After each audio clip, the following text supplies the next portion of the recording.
Olá, boa noite. Prioridade para exames auditivos e visuais é aprovada para alunos da rede pública de ensino fundamental durante a ordem do dia. Os detalhes na reportagem de Karine Beluso. Uma das maiores causas de prejuízos nos processos de aprendizagem nas escolas vem de problemas de visão e audição dos alunos. Muitas vezes a criança já nasce com alguma dificuldade e nem os pais nem os professores percebem. Eu acho, e pela vivência que eu tenho, poucas vezes, sobretudo nas camadas de pessoas economicamente mais fracas, de menor poder aquisitivo, esses jovens até têm vergonha de dizer que não está enxergando bem.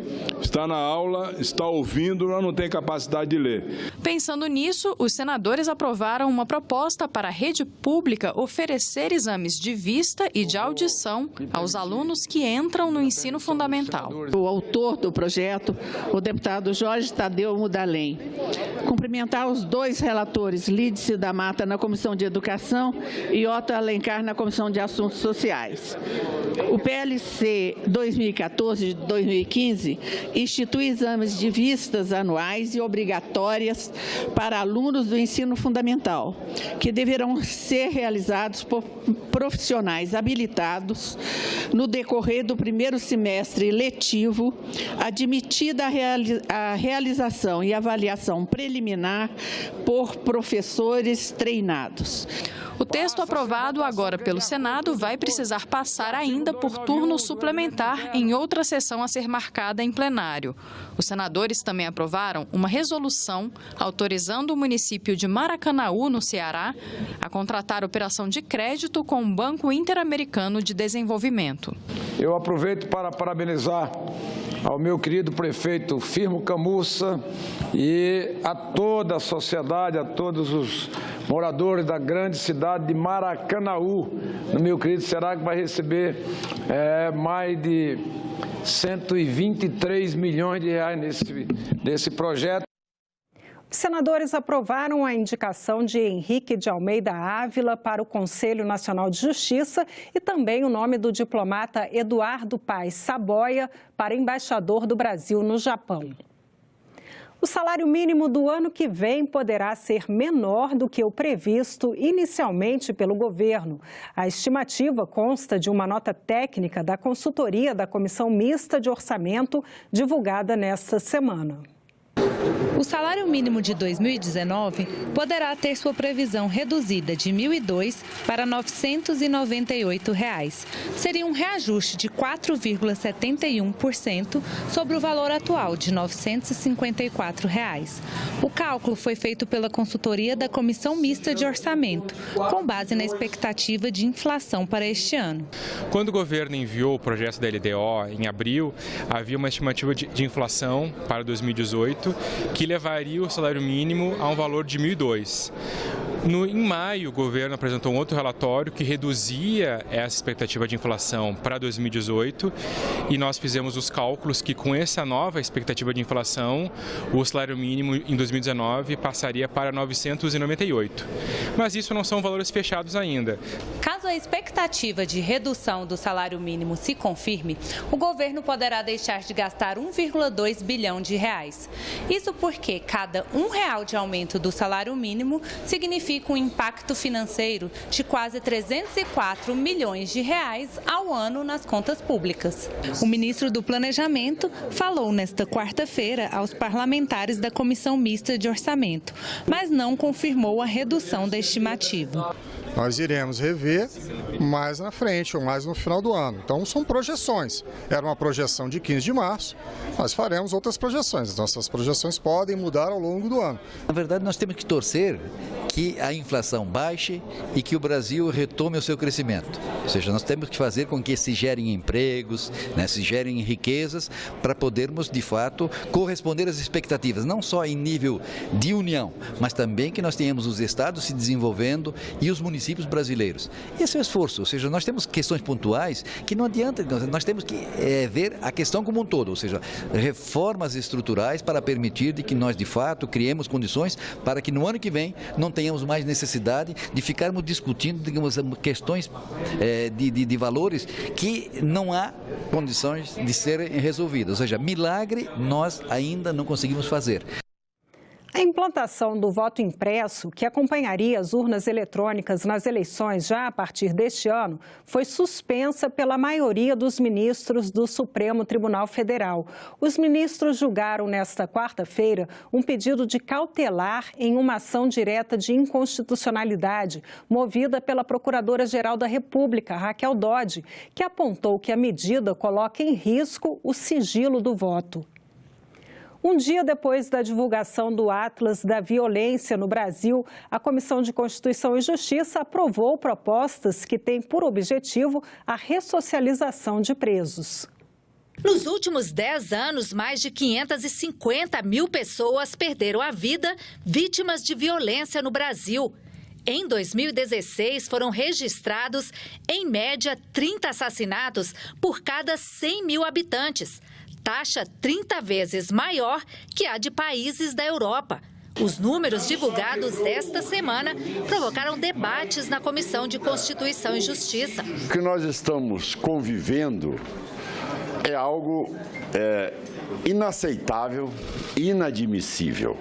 E o pior, já tive a oportunidade de mostrar que, dentro desse quadro da violência, algumas conclusões nós podemos tirar. A deterioração da segurança pública no país, a área da inteligência e das ações concretas.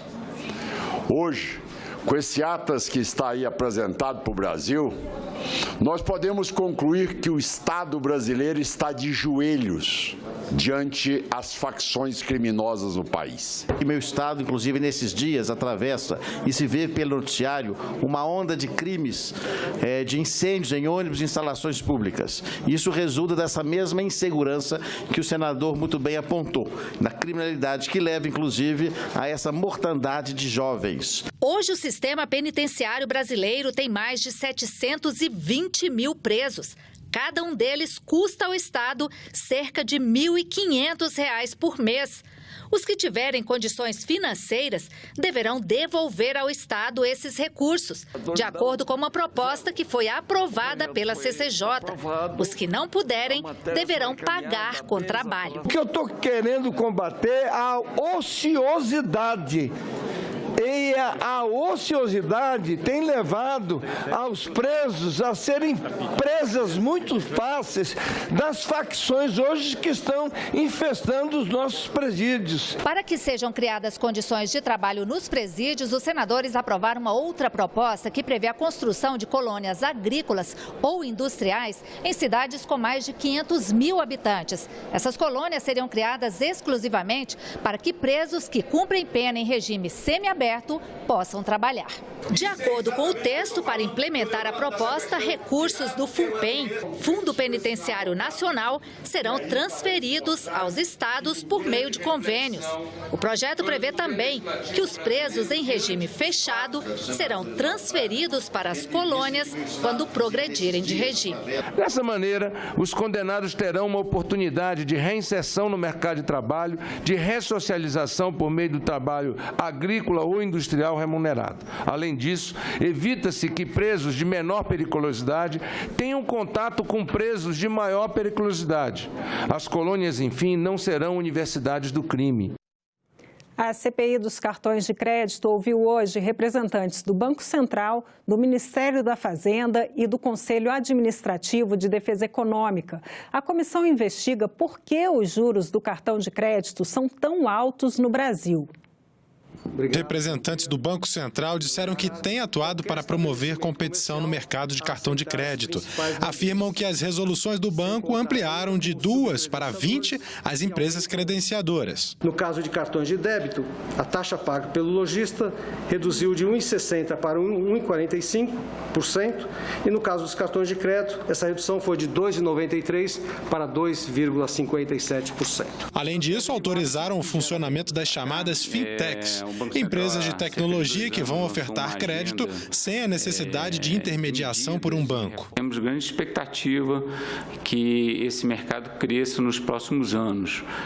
Cresça para conceder mais crédito, conceder crédito para segmentos hoje pouco atendidos, como micro e pequena empresa, conceder crédito para segmentos de famílias que hoje estão à margem do sistema financeiro e também contestar margens de operações de crédito e outros tipos de operações financeiras que hoje são, de certa forma, elevados. Para a representante do Conselho Administrativo de Defesa Econômica, deve-se buscar a desconcentração do mercado.